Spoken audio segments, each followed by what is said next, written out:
I care that first and foremost, you are an American citizen. The American people, my war room audience, they don't care about immigration because of race. They care about it because of American identity, of which we are all Americans, I assume. I disagree entirely. This administration is absolutely looking at immigration through a racial lens. Sometimes the most revealing moments in politics happen in debates, when two very different visions of America collide. Here, progressive commentator Adam Mockler faces MAGA pundit Natalie Winters on PBS to debate immigration. And moments like this often reveal more than policy disagreements. They show how each side sees the country itself. If you believe in progress, accountability, subscribe. Let's take a look at what happens next. Together. In November, President Trump had a really public falling out with Marjorie Taylor Greene, who criticized President Trump over his handling of the Epstein files, foreign interventions, failing to extend the Affordable Care Act subsidies. And ultimately, she said, you know, I am America first, not MAGA. She feels, perhaps like you do or not, she feels that the Trump administration has abandoned some of its America first policies. Is she right?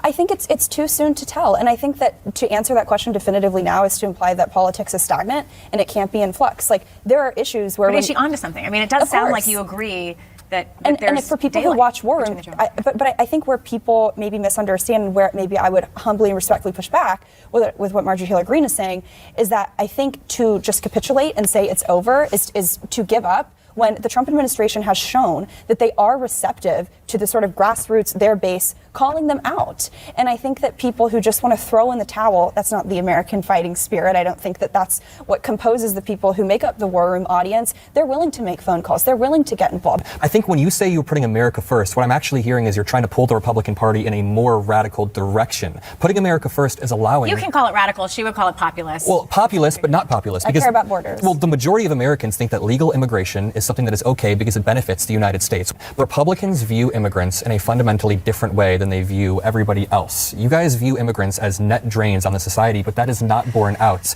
You can look at anybody as a drain on the society. I take up housing, you take up electricity, you take up space on the road. So when you say that immigrants take up housing and immigrants take up electricity, it's sort of a myopic view, and they take up jobs because they create. Immigrants also create a lot for this country. I mean, immigrants are net taxpayers. For a personal anecdote, my grandpa moved here from Syria in the late 90s, and you could argue, yeah, he was taking up space. Why was this person from Syria taking up space in the United States? We shouldn't have let him here. But my grandpa has built a business that now employs dozens of people, that feeds dozens of families. I grew up in Indiana, where my community was full of a lot of Muslims who became heart doctors or surgeons or very productive members of society. 30% of working physicians in this country are immigrants, are people who are coming here to help Americans. That is putting America first.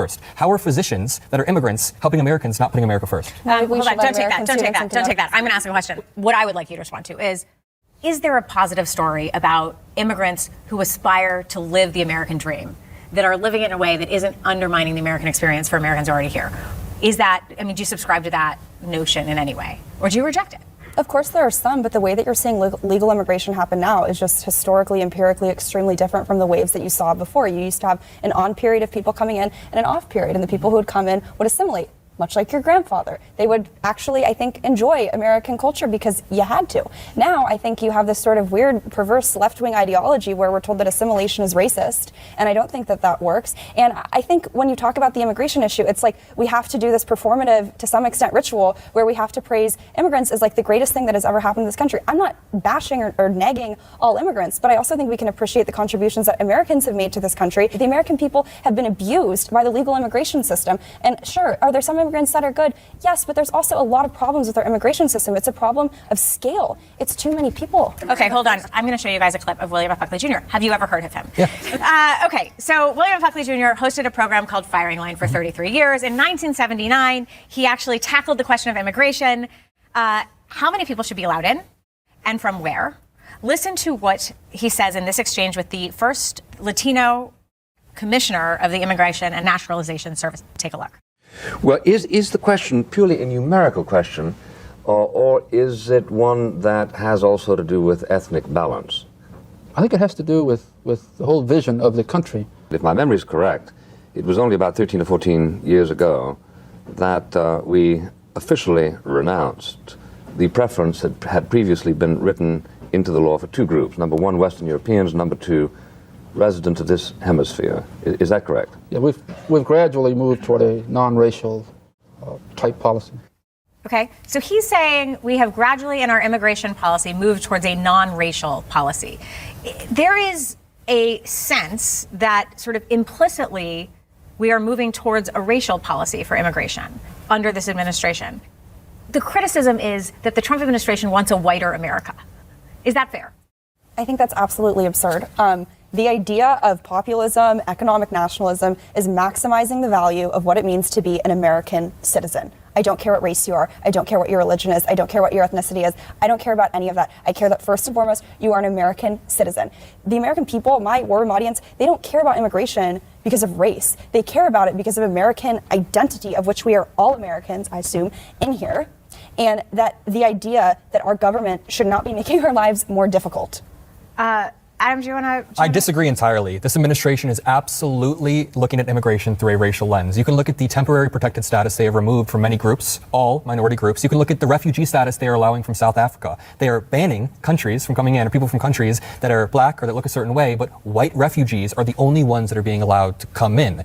Stephen Miller's guidance of this immigration policy is absolutely racial. We have to get to student questions. Now, this is where the conversation becomes especially revealing. Because when Natalie Winters insists there's no racial element to the MAGA movement's immigration arguments, Adam Mockler pushes back. And suddenly, the contradiction becomes much harder to ignore. Think about the claim being made. The argument says immigration concerns are purely about American identity, not race. But when critics point to real-world policies and rhetoric, they see something different.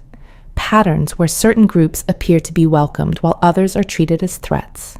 Mockler highlights examples that raise difficult questions. Decisions about who receives immigration protections, which refugees are prioritized, and which countries face restrictions. When those patterns line up along cultural or racial lines, people naturally begin to ask whether the issue is really just about policy, or something deeper. And this is where history offers an important reminder. The language we're hearing today echoes debates that happened many times before in the United States. Italians were once described as incompatible with American culture. Irish immigrants faced similar suspicion. At different points in history, entire communities were labeled outsiders who supposedly couldn't assimilate. Today, those same groups are widely seen as part of the American mainstream, which tells us something important. The definition of who belongs in America has never been fixed. It evolves over time. That's why arguments about immigration often reveal more than policy disagreements. They reveal how people define the national identity itself. So, when Mockler challenges the idea that race plays no role in these debates, what he's really doing is pointing to a long historical pattern, the tendency to otherize new arrivals before eventually recognizing their contributions. And that tension between exclusion and inclusion is exactly what this moment is putting under the spotlight. Okay. Olivia Anstadt, freshman political science major. So what's your question? Thank you for having me. So I think we can all agree that social media is inherently biased towards extremists and very controversial people, seeing as their content invokes emotion and therefore they attract a much larger audience. And that being said, how do we now as a society recenter our popular media around truth, diversity, and good intent in this age that is so fueled by bias and prejudice? That's a really good question. Take it. I don't have the exact answer. I mean, that's a really good question, but I know exactly what you were talking about. The algorithms currently incentivize and promote the most outrageous content. I think this gives us a warped perception of each other, and I think it quite frankly allows extremists to control the media message, and it elects extremists. We are currently living in an environment where the social media incentivization of radicalization is beginning to translate into our electeds being more radical because they're using social media, therefore they're giving more and more radical takes, and they're elected. What do you think about the algorithms and their ability to potentially throttle or incentivize certain actors? Well, I think you got to differentiate it between Elon purchasing Twitter and post. Definitely. And I think that a lot of this stuff started in 2017 after President Trump won, where you saw a lot of the elites Republican and Democrat, it's no secret that the Republican establishment did not want him to win, I think start to be very fearful of free speech on the internet. And after that, that was the advent of what we call the censorship industrial complex, where you saw the propping up, almost overnight, of this whole entire grant-making industry to universities, to NGOs, to the sort of idea of media literacy, where they were funding studies not just to censor misinformation, but these very radical ideas of pre-bunking and debunking misinformation around topics that we all in this room would not agree on are actually misinformation. And that stuff was leveraged to, censor the sitting president of the United States and rip him off of like every social media network ever, even probably Uber Eats. So that was the culmination. Didn't work, did it though? Well, but this is the point, because the censorship is not actually of falsehoods. It's censorship of ideas that threaten the power of the current ruling elite, the regime. Whether or not they think their ideas are true or not, it doesn't matter. They use censorship as a tool of political power. Okay. And this is where the argument takes an even more revealing turn. Because listen carefully to the narrative being presented here. Natalie Winters talks about the ruling elites and frames Donald Trump as if he's still some kind of outsider fighting a powerful establishment. But here's the contradiction that's hard to ignore. Donald Trump isn't an outsider to power.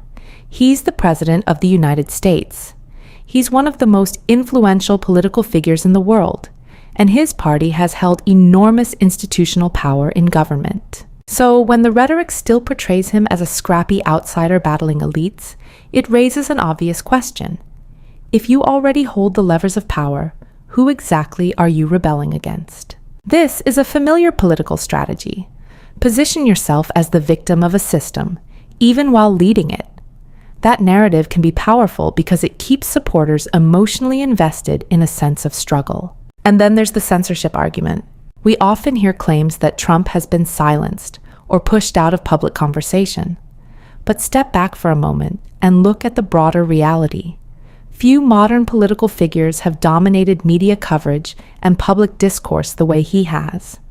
His statements, speeches, and social media posts have been discussed, debated, and broadcast across nearly every platform imaginable. What critics often point out is that pushback against false or misleading claims isn't the same thing as censorship. In a democracy, public figures, especially presidents, face scrutiny when statements conflict with evidence or reality. That's not suppression, that's accountability. And ultimately, that's what this entire exchange highlights: the ongoing battle over information itself. Who controls the narrative? What counts as truth? And how do citizens separate political theater from facts? Those questions matter because democracy depends on an informed public. People willing to examine claims, challenge contradictions, and think critically about what they hear. So now the conversation comes back to you. When you listen to debates like this, which arguments hold up under scrutiny? Which ones rely on narrative more than evidence? Because in the end, democracy isn't just shaped by politicians on a stage. It's shaped by citizens paying attention. And that's the real takeaway from moments like this.